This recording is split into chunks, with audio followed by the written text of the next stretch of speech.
cada uno de nosotros tiene una oportunidad para crecer. Para ello necesita información, para articular unos valores, unas creencias, unas tradiciones. El conocimiento no obliga a la sabiduría, pero la invita, la convoca. Y por eso en esta ocasión vamos a estar hablando de las angustias y esperanzas de Puerto Rico. Puerto Rico tuvo el mejor gobierno que le abrió caminos a su entendimiento. Y cómo con las mismas manos que construimos, destruimos. ¿Cómo es posible que hemos llegado a una situación como la que tenemos? Los estudiantes míos piensan que siempre fue así. Y eso no es correcto. Vamos a ver que Puerto Rico era el ejemplo de cómo se corre un gobierno.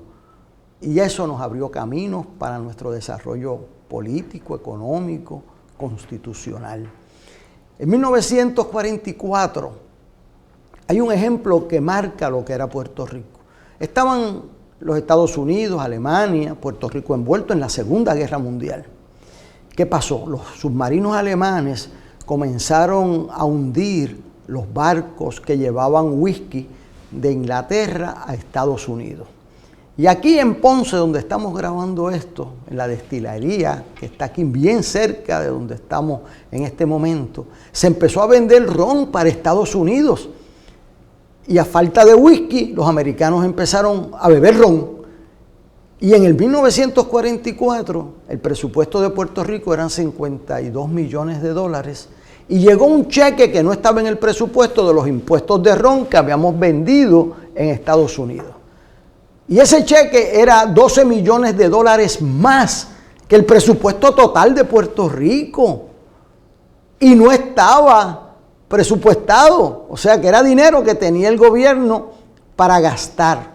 El gobernador Togwell, el presidente del Senado Luis Muñoz Marín, decidieron que como eso era un ingreso no recurrente, no se debía poner en gastos recurrentes. ¿Y qué hicieron con ese dinero? Pues vamos a construir unas escuelas, porque lo que tú gastas en construir una escuela hoy, mañana no lo tienes, el año que viene no lo tienes que volver a gastar. Vamos a hacer un alcantarillado, vamos a mejorar el puerto, la represa Carraízo, porque yo invierto 10 millones de pesos ahí y no los tengo que invertir el año que viene. En 1945, todavía siendo gobernador Togwell, el cheque, como ya estaba bajando la guerra mundial, el cheque bajó de 64 millones a 32 millones. Buenísimo, buenísimo, porque ese dinero no estaba en el presupuesto y metieron parte en el Banco Gubernamental de Fomento como una reserva para el país. Y de nuevo, escuelas, alcantarillado, puertos, infraestructura para el país, electricidad, porque esos son dineros que tú gastas un día y no lo tienes que repetir el próximo día. En 1946 nombraron a Jesús Toribio Piñero Jiménez, que era nuestro comisionado residente, primer gobernador puertorriqueño. Y el 3 de septiembre, Piñero jura. ¿Y qué pasa? Esperaba el cheque de los 32 millones de pesos, empezando un gobierno, era más de la mitad del presupuesto que le llegaba por un cheque no consignado, y le llegaron de 2 millones de dólares. ¿Por qué 2,5 millones? Porque se había acabado la guerra y ya los americanos empezaron a beber whisky de nuevo y bajaron las compras de ron. Pero ¿qué pasa? Como no había gastado el gobierno de Puerto Rico en gastos recurrentes, no tuvo que votar un solo empleado, sino que entonces pues construyó menos infraestructura, pero no tuvo que parar el gobierno. Ese es el ejemplo de Puerto Rico, el ejemplo que nos nutrió, que aquí vinieron más de 100 países del mundo a ver cómo corríamos el presupuesto, la Junta de Planes, acueductos y alcantarillado, energía eléctrica. En 1950 el gobernador Luis Muñoz Marín da quizás para mí el mejor discurso de Estado del país, porque usa la palabra pública para educar. Y yo quiero empezar esta charla compartiendo ese mensaje de Muñoz Marín. Y decía así: el dilema es entre invertir y gastar. Mientras más se gasta, menos se invierte. Mientras menos se invierte, menos hay para gastar después. Mientras más se invierte, más hay para gastar después. Gastar es lo fácil. y además es lo que alivia más visiblemente, aunque pasajeramente. Gran fuerza de voluntad tiene que usar el agricultor pobre en exceso para no aliviar el hambre de sus hijos, dándole a comer la semilla que tiene para sembrar su pequeña finca. Cuando Muñoz pronuncia esto, la mayoría de nuestro pueblo estaba en la gestión agrícola. Dice, gran fuerza de voluntad ejercer el agricultor para no aliviar el hambre de sus hijos, dándole toda su semilla, todos los granos. Pero si no ejercita voluntad, más grande y más irreparable será su hambre un poco más tarde. Y si le ejercita, la cosecha recompensará su sacrificio. En los niveles más humildes, algunos granos para el surco, no todos para la olla. O sea, vamos a ahorrar, vamos a sembrar y no comernos todo. En teoría política moderna se dice que todas las sociedades producen un sobrante social. ¿Qué hacen con ese sobrante? Determina la calidad de vida y el futuro de esa sociedad. La sociedad que lo invierte en educación, en tecnología, en nuevos inventos, en research and development, esa sociedad triunfa. La sociedad que se consume su sobrante social, que gasta más de lo que ingresa, esa tiende a decaer. Ese es el ejemplo de Puerto Rico. Fuimos el ejemplo de una sociedad que economizaba y que invertía en infraestructura, en buscar nuevas modalidades de hacer las cosas, a una sociedad que gasta más de lo que produce. Y ese es el Puerto Rico, esa es la angustia del Puerto Rico. Yo quisiera compartir con ustedes unas gráficas que nos ha preparado el profesor Villamil de Estudios Técnicos, que yo creo que ilustran mejor que las palabras lo que le ha sucedido a Puerto Rico. En la primera gráfica que tenemos aquí, podemos ver el crecimiento, GNP es Gross National Product, el Producto Bruto Nacional, que es la producción de bienes y servicios que hace la sociedad puertorriqueña en un año. Y vemos aquí cómo Puerto Rico iba creciendo, no iba creciendo al mismo ritmo que antes. En los años 50, 40, 50 y 60 crecía un 8% por 30 años consecutivos, que eso es el promedio más alto del mundo hasta que llegaron los chinos. Era un progreso tremendo cada año. Luego bajó, pero todavía el promedio era crecer 1.5, 2.7. ¿Y qué pasó aquí en el año 2007? ¿Qué pasó aquí? Usted ve que desde el año fiscal 2006 a 2007 empezó Puerto Rico a bajar. Hasta el día de hoy, la proyección para el año que viene es que sigue bajando. Y hay bajas de 2%. Y si usted baja la producción económica, cobra menos impuestos. Produce menos económicamente, crea menos puestos de trabajo. Emigran las personas que tienen capacidad para buscar un puesto, que son los mismos que pagan contribuciones. Por lo tanto, si emigra la gente que están trabajando o que están buscando trabajo, son los que posiblemente paguen contribución y su base contributiva se va debilitando. O sea que una cosa trae la otra también. Y fíjese aquí que desde 1996, desde 2006 en adelante, Puerto Rico entra en una recesión económica que se ha ido profundizando durante los últimos 10 años. ¿Por qué? Eso vamos a hablarlo ya mismo. Vamos a la próxima gráfica aquí. Aquí vemos cómo la situación del gobierno, el déficit del gobierno, cómo ha ido aumentando el déficit del gobierno, ¿verdad? Por los años ha ido buscando un déficit, gastando. Un déficit es cuando usted en su presupuesto gasta más de lo que ingresa. Y entonces hay una estadística terrible, que está también en el periódico de hoy, cuando grabamos este programa, y es que en Puerto Rico el gobierno ha estado sobreestimando los ingresos y subestimando los gastos.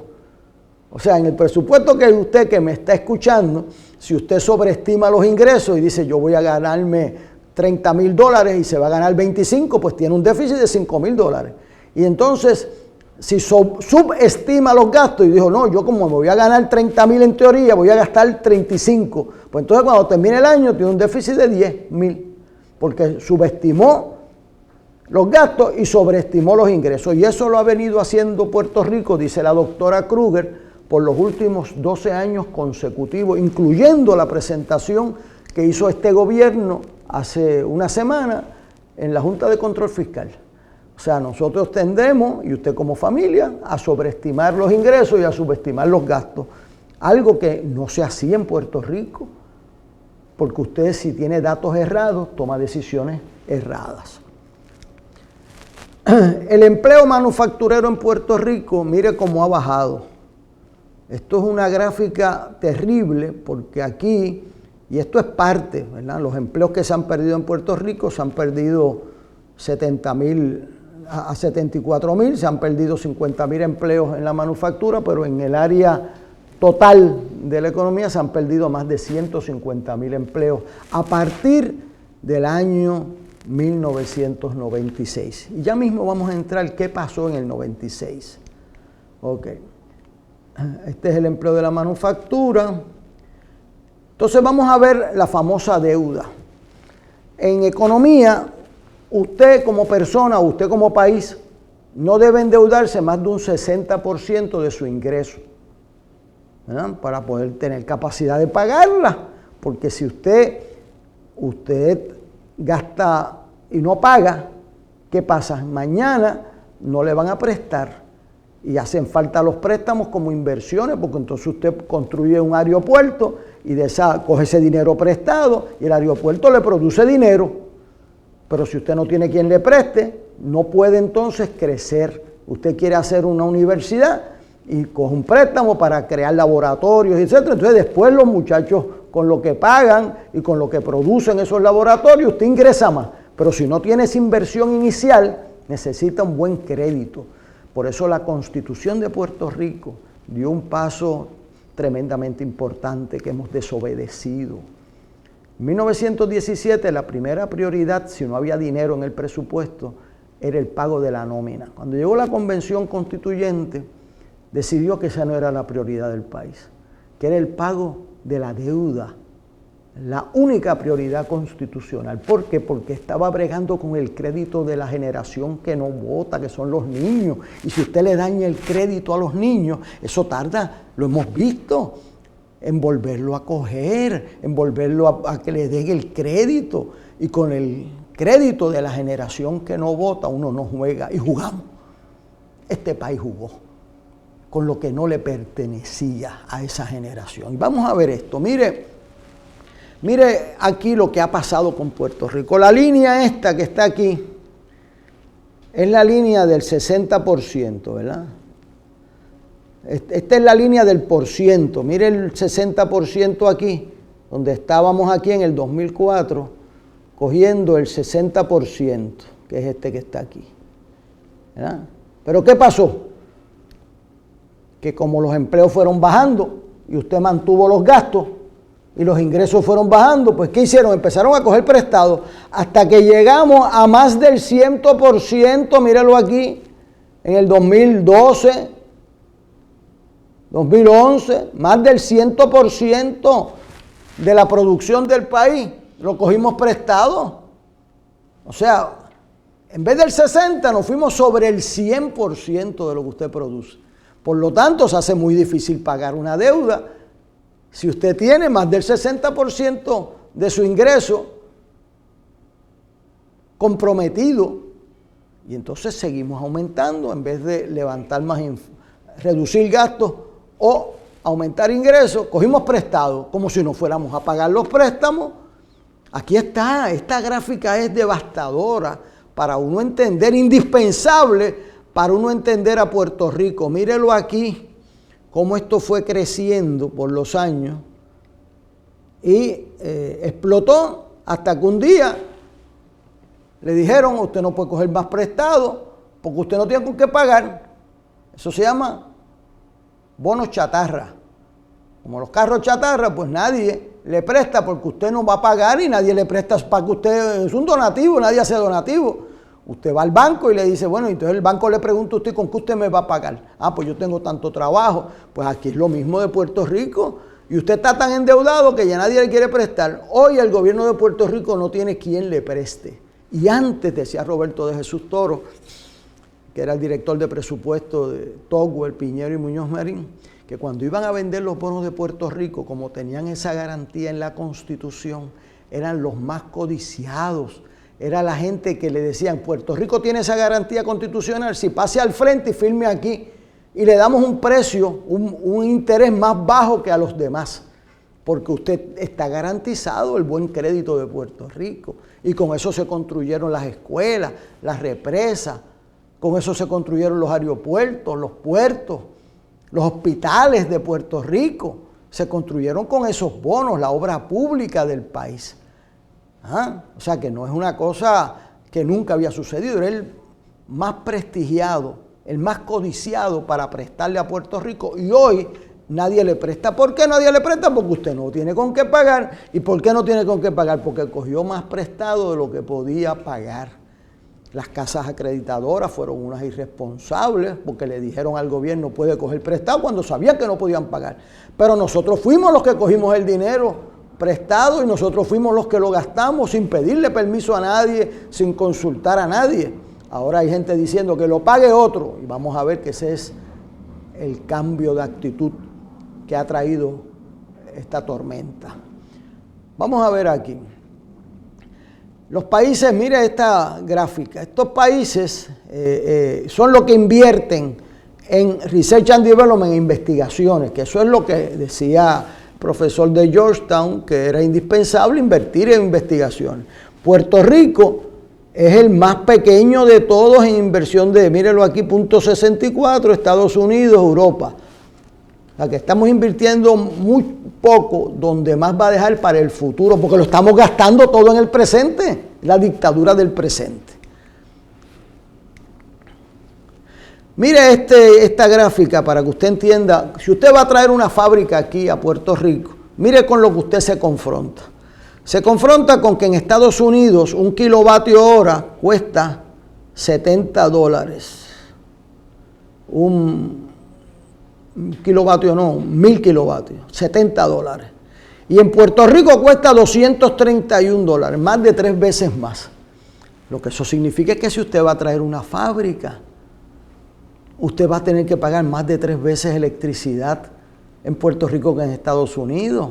Aunque los trabajadores no falten, lo coge una fábrica 24 horas, 7 días a la semana como la farmacéutica, y la electricidad nos mata, porque es más de 3-1. Mire este número, 70 contra 231. Mire este número, 61%, 50 y pico % del agua de acueducto no se cobra de la que produce. Más de la mitad del agua de acueducto no se cobra. Ahora saben la angustia de uno. Aquí está cómo hemos perdido los empleos. Hay algo que quiero aclarar, el empleo público en Puerto Rico. Había una teoría en los años 40 del presidente Roosevelt y de Muñoz Marín de que el gobierno era el patrono de últimos recursos. Esa teoría la saltó la realidad porque no hay con qué pagar los empleos con el salario mínimo, etc. Entonces, aquí todo el mundo cree que hay el mismo número de empleados públicos. Eso no es correcto. Mire el número como ha bajado. El número de empleados públicos ha bajado consistentemente, y esto lo documentamos en la presentación, ha bajado consistentemente. Yo voy a los programas de radio y me dicen, no, mire, que aquí se siguen empleando gente en el servicio público. Bueno, no en la misma cantidad que antes, eran 291,000 empleados públicos y están en 217,000, ya esto ha bajado más, está cerca de 200,000. O sea que el empleo público en Puerto Rico ha bajado consistentemente. Eso no quiere decir que se no pueda bajar más, pero que ha bajado consistentemente. Los indicadores sociales, el desempleo, especialmente en los niños, la pobreza de nuestra familia corre alrededor de un 41% de nuestra familia.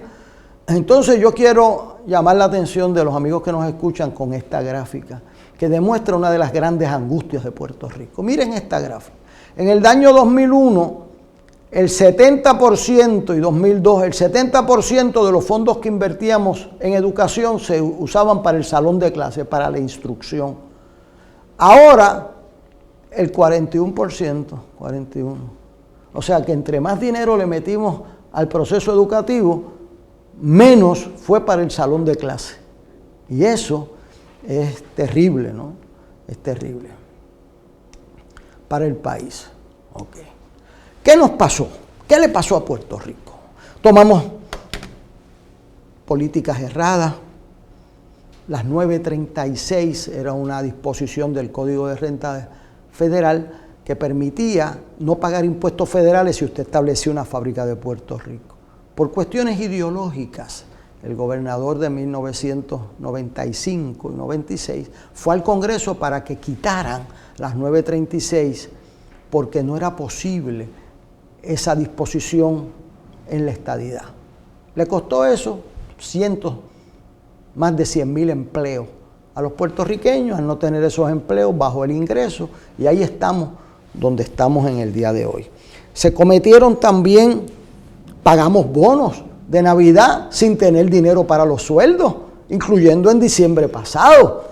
No teníamos dinero para los sueldos y pagamos $120 millones de bonos de Navidad. Seguimos aprobando dinero sin decir de dónde sacamos el dinero para pagar las cosas que hacemos. La doctora Kruger da un dato en su informe sobre la economía bien poderoso. Dice que en Puerto Rico una persona que coge todas las ayudas del gobierno gana $1,743 al mes. Y si trabaja por el mínimo gana $1,159. O sea, que no hace sentido trabajar con ese mínimo, porque por eso es la baja participación de nuestra fuerza laboral. Hemos tomado, por ejemplo, ventanas de retiro.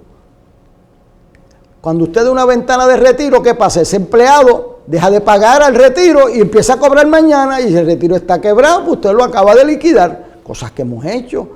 No hemos respetado la Constitución. Aquí, por ejemplo, la legislatura cogió y eliminó la patente nacional a mitad de año fiscal, creando un déficit de $200 millones, y la Constitución requiere que el presupuesto sea cuadrado. O sea que hemos gastado más de lo que tenemos. ¿Por qué? Pues han habido 4 cambios culturales que no nos dimos cuenta, y como no nos dimos cuenta, no los pudimos combatir. Porque al no darnos cuenta, no los articulamos, no nos dimos cuenta de lo que estaba pasando. Pasaron 4 cambios. El primero fue el sacrificio del futuro por el presente. Toda nuestra historia reciente era al revés. Vamos a sacrificarnos en el presente para que nuestros hijos tengan más oportunidades que sus padres y sus abuelos. Y hemos invertido eso, queriendo gastar, dame lo mío ahora, es ahora, y si no, a mí no me importa dónde saquen los chavos, le dicen al gobierno, pero dame lo mío ahora. El resultado del gobierno cogiendo prestado. Y el que diga que no puede hacer una cosa porque no hay dinero, pues la señora no se puede, y lo derrotan. Dame lo mío ahora. O sea, el electorado y los candidatos también somos responsables de eso. ¿Cómo es eso? Si un país que sacrificaba el presente por el futuro se convirtió en un país que sacrifica el futuro por el presente. También vino una cuestión individual. Dame lo mío primero. Hubo una elección en una empresa bien grande en Puerto Rico que tuvo que reducir nómina. Y le puso a los empleados un referéndum. O todo el mundo se corta 2 horas de trabajo a la semana, o votamos los últimos 100 empleados que llegaron. El pueblo de Puerto Rico, que es un pueblo sumamente generoso, de empatía, ¿sabe cómo votaron? 80% a que voten a los más jóvenes, que fueron los últimos que llegaron. Cuando yo vi esa noticia me dice, esto es un cambio cultural. O sea, y esos muchachos que llegaron, que se prepararon, que tienen empleo, no van a poder pagar la casa, la escuela de los nenes, la luz, el agua, el teléfono. ¿Cómo es eso? O sea, que hubo un cambio de actitudes. El tercero fue la devaloración de lo nuestro. Estimamos más el gobierno federal que lo nuestro, justicia federal que lo nuestro, fiscalía que lo nuestro. ¿Por qué? Pues devaloramos lo nuestro. También pues tenemos que producir resultados.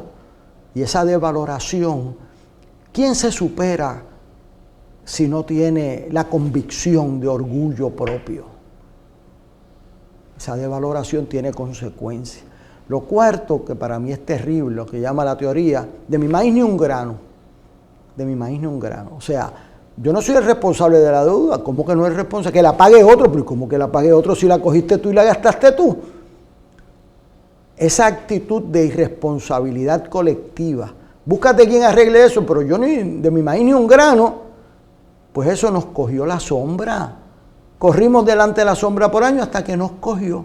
Y ahora no te presta nadie, no tienes con qué hacer inversión y tienes todas las consecuencias de haber sacrificado el futuro por el presente. Y no, mientras no asumamos las consecuencias de nuestros actos, no va a haber progreso en Puerto Rico. Pero este pueblo tiene vocación de esperanza, porque si lo pudo hacer antes, teniendo mucho menos. Aquí habían 5.500 estudiantes universitarios, ahora hay 250.000 estudiantes universitarios. Aquí nadie se muere de hambre en esta tierra. Aquí hay más títulos de ingenieros, abogados, médicos que nunca antes en nuestra historia. En 1950 el 70% de nuestra gente se moría sin ver un médico. Ahora yo bromeo diciendo que nos morimos porque vemos demasiados médicos. O sea, hay escuelas de medicina. O sea, ahora hay ingenieros, los mejores del mundo, hacen en Mayagüez y en San Juan. Ahora las fábricas más complejas están aquí. O sea que nuestra gente tiene futuro. Yo termino esta charla diciendo que había un joven que me encontré en un salón de clase que me dice, usted no se recuerda de mí, pero yo me recuerdo de usted. ¿Y por qué yo me recuerdo de ti? Bueno, porque una vez cuando usted era alcalde, pusieron una grama artificial en el Irán Bison y usted llegó a inspeccionarla con su familia y se encontró que la policía estaba arrestando unos muchachitos de Nemesio Canales que habían brincado la verja para estrenar la grama. Y usted le preguntó que si sabían jugar en vez de que lo arrestaran. Y nosotros dijimos que sí. Y se puso a jugar con nosotros. Ese muchachito que era el catcher de ese equipo se llama Daniel Beltrán. Y este año Daniel Beltrán se gradúa de la Escuela de Derecho de Abogado. La mitad de esos jóvenes los mataron o se fueron huyendo de Puerto Rico. Pero Daniel Beltrán se gradúa de abogado. Ese es el triunfo de una sociedad que ha superado con la educación como fuerza de abrir horizontes, de ver mañana para la gente joven de Puerto Rico. Y si lo hicimos antes, lo podemos hacer de nuevo. Decía Muñoz Marín que una de las creaciones de Puerto Rico es la afirmación de que el destino no tiene fórmula, que su naturaleza no es la de un diagrama, sino de la de una energía, y que crear es así la más alta vocación de la libertad. Y este pueblo tiene vocación de esperanza, pero tiene que superar sus propios cambios culturales para afirmar sus esencias, para afirmar su constitución, los valores que lo hicieron grande. Si lo hicimos una vez, lo podemos hacer de nuevo.